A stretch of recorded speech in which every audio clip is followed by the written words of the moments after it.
नमस्कार, स्वागत है आप सभी का हिंदी न्यूज यूट्यूब में। तो दोस्तों, आज के 50 बड़ी खबरों को फटाफट जानते हैं। यूपी में मौसम बिगड़ भारी बारिश का अलर्ट। पार्टी आज लखनऊ, कानपुर, हरदोई समेत पूर्वी उत्तर प्रदेश के 10 जिलों में बारिश हुई है, जबकि हाथरस और इटावा में ओले गिरे हैं। कई जिलों में घने बादल छाए हुए हैं। मौसम विभाग ने कई जिलों में बारिश की संभावना भी जताई है। विभाग का कहना है कि पहाड़ी राज्यों में भारी बर्फबारी और मूसलाधार बारिश का असर यूपी में दिखाई दे रहा है। नोएडा में बम से उड़ाने की धमकी। नोएडा में उस वक्त हड़कंप मच गया जब शहर के 6 नामी स्कूलों, father Agnel school, army public school, Shiv Nadar school, Shriram millennium, Ramjas TPS और कैम्ब्रिज स्कूल को ईमेल के जरिए बम से उड़ाने की धमकी मिली। धमकी मिलते ही स्कूल प्रबंधन ने तुरंत पेरेंट्स से संपर्क किया और बच्चों को सुरक्षित घर भेजा। फिलहाल स्कूल परिसरों, क्लासरूम और ओपन एरिया में सघन तलाशी अभियान चलाया जा रहा है। WHO से अलग हुआ अमेरिका। अमेरिका आधिकारिक तौर पर WHO से अलग हो गया है। उसने गुरुवार को आधिकारिक तौर पर वर्ल्ड हेल्थ ऑर्गेनाइजेशन की सदस्यता से नाम वापस ले लिया है।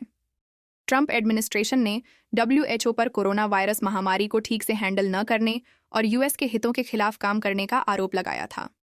अमेरिका पर WHO का 3380 करोड़ रुपए बकाया भी है, जिसे चुकाने से उसने इनकार कर दिया है। यूपी में आज शाम 6 बजे बजेगा सायरन। यूपी में आज शाम 6 बजे सायरन बजेगा।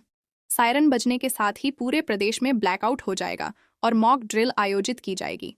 सभी जिलों में इसके लिए स्थान चिन्हित किया गया है।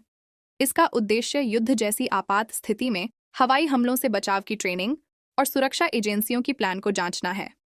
इसमें civil defence, NDRF, home guard, fire brigade और स्वास्थ्य विभाग एजेंसियां आपसी समन्वय के साथ हिस्सा लेंगी।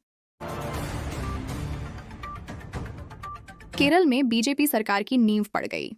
पीएम मोदी ने तिरुवनंतपुरम में कहा कि केरल में मुझे नई उम्मीद दिख रही है। आपका जोश यह विश्वास दिलाता है कि अब केरल में बदलाव होकर रहेगा। यहाँ लेफ्टिस्ट इकोसिस्टम को मेरी बात गले नहीं उतरेगी, लेकिन मैं आपको मजबूती के साथ तर्क और तथ्य के साथ बताऊंगा। 1947 के पहले गुजरात में बीजेपी एक हाशिए की पार्टी थी।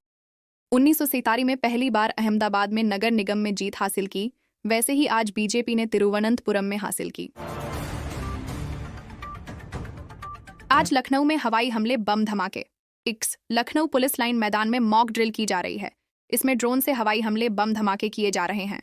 ड्रिल शुरू होते ही अचानक अफरा तफरी मच गई है। लोग घायल होकर जमीन पर गिर पड़े। किसी के हाथ, किसी के सिर में चोट लग गई। चारों ओर चीख पुकार मच गई। ये ड्रिल ऑपरेशन सिंदूर के दौरान हुई मॉक ड्रिल की तरह ही है। युद्ध के हालात से निपटने के लिए यह मॉक ड्रिल की जा रही है। जम्मू कश्मीर के कठुआ में बड़ा एनकाउंटर। जम्मू कश्मीर के कठुआ में सुरक्षा बलों ने एक बड़े आतंकवाद विरोधी अभियान में जैश-ए-मोहम्मद के एक पाकिस्तानी आतंकवादी को मार गिराया है। जम्मू के IGP ने बताया कि सेना, CPRF और जम्मू कश्मीर पुलिस की संयुक्त टीम ने बिलावर इलाके में इस सफल एनकाउंटर को अंजाम दिया। यह कार्रवाई क्षेत्र में आतंकवाद के खिलाफ जारी प्रयासों का हिस्सा है, जिससे सुरक्षा बलों को बड़ी कामयाबी मिली है। परमाणु हथियारों पर ईरान ने चौंकाया। ईरान के सुप्रीम लीडर खामेनेई के भारतीय प्रतिनिधि अब्दुल माजिद ने कहा, ईरान कभी परमाणु हथियार रखने का इच्छुक नहीं रहा।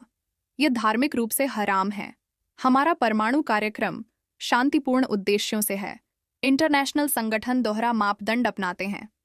ईरान के परमाणु कामों पर कड़े प्रतिबंध हैं, जबकि अन्य देशों पर ऐसा नियंत्रण नहीं है। ईरान भारत के बीच ऐतिहासिक और सकारात्मक संबंध हैं, जो अफवाहों से अलग हैं। शंकराचार्य की जान को खतरा। प्रयागराज में अविमुक्तेश्वरानंद और मेला प्रशासन के बीच विवाद जारी है। इस बीच अविमुक्तेश्वरानंद के शिविर के अंदर और बाहर 12 CCTV कैमरे लगवाए गए हैं। इसको लेकर शंकराचार्य के विशेष प्रतिनिधि देवेंद्र पांडे ने कहा, यह हमारी मजबूरी है, क्योंकि शंकराचार्य सड़क पर बैठे हैं, प्रशासन गुंडा है, संत के वेश में यहाँ शैतान घूम रहे हैं, उनसे शंकराचार्य की जान को खतरा है। यूपी में टल सकते हैं पंचायत चुनाव। उत्तर प्रदेश में अप्रैल मई में पंचायत चुनाव होना मुश्किल है। ऐसा इसलिए क्योंकि जनगणना 2027 के लिए 1 अप्रैल से 30 सितंबर तक हाउस लिस्टिंग का काम किया जाएगा। ऐसे में सरकार और राज्य निर्वाचन आयोग के पास पंचायत चुनाव कराने के लिए पर्याप्त संख्या में कर्मचारी और अधिकारी उपलब्ध नहीं होंगे। लिहाजा 2027 के विधानसभा चुनाव के बाद ही पंचायत चुनाव होना संभव लग रहा है।